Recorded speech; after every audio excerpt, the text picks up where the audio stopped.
இத கொஞ்சம் யோசிச்சு பாருங்க. நம்ம அன்றாடம் பயன்படுத்தக்கூடிய ரொம்ப அத்தியாவசியமான இந்த மசாலா பொருட்கள். இந்த மசாலா பொருட்கள் ஒரு ஸ்லோ பாய்சன் மாதிரி நமக்கு இந்த கேன்சர் உட்பட பலவிதமான உயிர்க்கொல்லி நோய்கள குடுத்துக்கிட்டு இருக்கு. அப்படிங்கிற ஒரு அதிர்ச்சி தரக்கூடிய செய்தி இப்ப வெளிய வந்திருக்கு. முந்தைய காலங்கள்ல நம்ம மசாலா பொருட்கள அரைச்சு பயன்படுத்திக்கிட்டு இருந்தோம். ஆனா இப்போ நம்ம ஃபாஸ்ட்டா இயங்கிட்டு இருக்க இந்த உலகத்துல அதுக்கெல்லாம் வாய்ப்பே இல்லைங்க. நாம இந்த பாக்கெட்ல அடைக்கப்பட்ட, இந்த பதப்படுத்தப்பட்ட மீன் மசாலா, மஞ்சள் தூள், மட்டன் மசாலா, கறி மசாலா அப்படின்னு சொல்லிட்டு பலவிதமான பொருட்கள நம்ம தினம் தினம் பயன்படுத்திக்கிட்டு தான் இருக்கோம். இது எல்லாமே ஒரு ஸ்லோ பாய்சன் மாதிரி செயல்பட்டு நமக்கு இந்த கேன்சர் உட்பட பலவிதமான கொடிய நோய்கள குடுத்துக்கிட்டு இருக்கு. இந்த பெரிய சிக்கல்ல இந்திய மசாலா நிறுவனமான எவரெஸ்ட் அப்புறம் எம்டிஎச் இது 2மே மாட்டியிருக்காங்க. அதுவும் இந்தியாவுல கிடையாதுங்க. சிங்கப்பூர் அப்புறம் ஹாங்காங் இந்த நாட்டுல மாட்டியிருக்காங்க. இந்த உணவுப் பொருட்கள் கலப்படத்தினால என்னெல்லாம் ஏற்படுது, என்னென்ன சிக்கல்கள்லாம் ஏற்படுது அப்படிங்கிற ஒரு டீட்டெயிலான இன்ஃபர்மேஷன இந்த வீடியோல பார்ப்போம். வெல்கம் டு தமிழ் சாளரம்.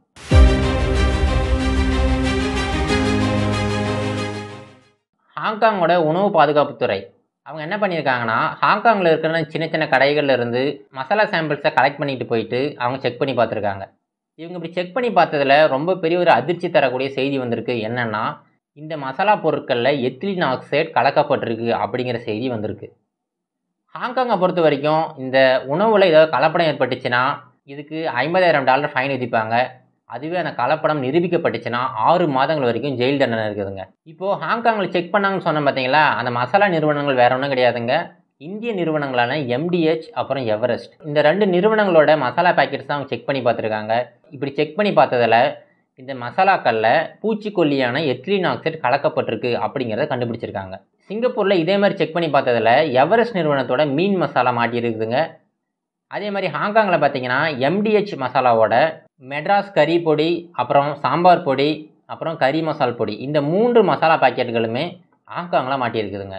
இப்போ இந்த எத்திலீன் ஆக்சைடு எந்த அளவுக்கு ஆபத்தானது அப்படின்னு பார்த்தீங்கன்னா, கேன்சர் ரிசர்ச் இன்ஸ்டியூட்லாம் சேர்ந்து இந்த எத்திலீன் ஆக்சைடை குரூப் 1 கார்சினோஜன் அந்த குரூப்பில் இதை சேர்த்திருக்காங்க.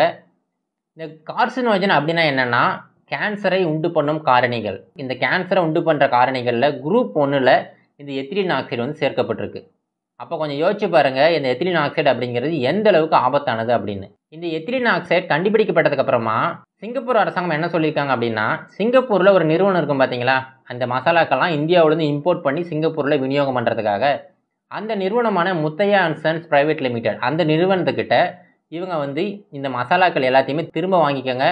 அதே போல் சிங்கப்பூர் மக்கள் யாருமே இந்த எவரெஸ்ட் மீன் மசாலாவை பயன்படுத்தாதீங்க அப்படிங்கிற அறிவிப்பையுமே வெளியிட்டிருக்காங்க. இப்போது சிங்கப்பூர் கவர்மெண்ட் என்ன சொல்கிறாங்க அப்படின்னா, இந்த எத்திலீன் ஆக்சைடு அப்படிங்கிறது ஒரு பதப்படுத்துகிற பொருளாக பலவிதமான உணவுப் பொருட்களை பயன்படுத்திக்கிட்டு தான் இருக்காங்க. இது சின்ன அளவில் நம்ம எடுத்துக்கிட்டால் ஒரு பிரச்சனையும் கிடையாது. அதுவும் ஷார்ட் டேர்முக்கு ஒரு குறுகிய காலத்துக்கு ஒரு பிரச்சனையும் கிடையாது. அதுவே நீங்கள் சின்ன சின்ன அமௌண்ட்டாக லாங் டேர்முக்கு ரொம்ப நாளைக்கு நீங்கள் எடுத்துக்கிட்டு இருந்தீங்கன்னா கண்டிப்பாக இது வந்து கேன்சர் உற்பத்தி பண்ணுற ஒரு காரணியாக இருக்கும் அப்படின்னு சொல்லிட்டு சிங்கப்பூர் கவர்மெண்ட் சொல்லியிருக்காங்க. இப்போ இந்த குற்றச்சாட்டு சாதாரண குற்றச்சாட்டு கிடையாதுங்க, ரொம்ப பெரிய குற்றச்சாட்டு. இந்த குற்றச்சாட்டுக்கு எவரெஸ்ட் மசாலா தரப்புலேருந்து என்ன சொல்லியிருக்காங்க அப்படின்னா, எவரெஸ்ட் மசாலா அப்படிங்கிறது கிட்டத்தட்ட 50 வருடங்களுக்கு மேலே இயங்கிக்கிட்டு வர ஒரு பாரம்பரியமான ஒரு நிறுவனம். இப்போ அவங்க என்ன சொல்கிறாங்க அப்படின்னா, எவரெஸ்ட் நிறுவனத்திலேருந்து வெளிவர இந்த எல்லா மசாலா பொருட்களுமே இந்தியன் ஸ்பைஸ் போர்டு அப்புறம் FSSAI இந்த சர்டிஃபிகேட் வாங்கி தான் நாங்கள் எக்ஸ்போர்ட் பண்ணுறோம். நாங்கள் எக்ஸ்போர்ட் பண்ணுறதுக்கு முன்னாடி இந்தியன் ஸ்பைஸ் போர்ட்லேருந்து தரச்சான்றிதழ் வாங்கி தான் நாங்கள் எக்ஸ்போர்ட் பண்ணுறோம். கண்டிப்பாக இதில் இந்த மாதிரி பிரச்சனைகள் வரதுக்கு வாய்ப்பு ரொம்ப குறைவு. இதற்கான அதிகாரப்பூர்வ அறிவிப்பு வர வரைக்கும் நாங்கள் காத்திருப்போம் அப்படின்னு சொல்லிட்டு எவரெஸ்ட் தரப்புலேருந்து அறிக்கை வெளியிட்டிருக்காங்க. இப்போ இந்த எத்திலீன் ஆக்சைடு அப்படின்னா என்னங்கிறத பார்ப்போங்க. இந்த எத்திலீன் ஆக்சைடு அப்படிங்கிறது என்னென்னா, ஒரு வாசனையற்ற எரியக்கூடிய ஒரு வாயு. இதை மெயினாக எங்கெங்கெல்லாம் பயன்படுத்துகிறாங்க அப்படின்னு பார்த்தீங்கன்னா, விவசாயத்துக்கு இதை பூச்சிக்கொல்லியாக பயன்படுத்துகிறாங்க. ஒரு சில இடங்களில் புகைப்போக்கி இருக்குது பார்த்தீங்களா, அந்த இடத்துல இந்த எத்திலீன் ஆக்சைடு பயன்படுத்துகிறாங்க.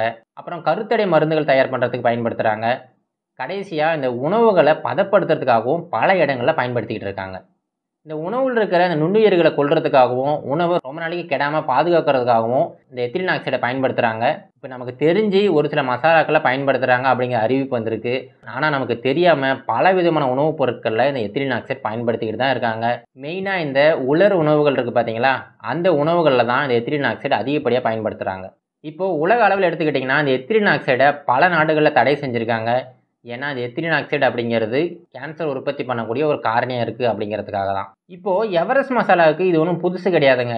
இதுக்கு முன்னாடி 2023 பார்த்தீங்கன்னா அமெரிக்காவில் இந்த எவரெஸ்ட் மசாலாவை தடை பண்ணியிருக்காங்க.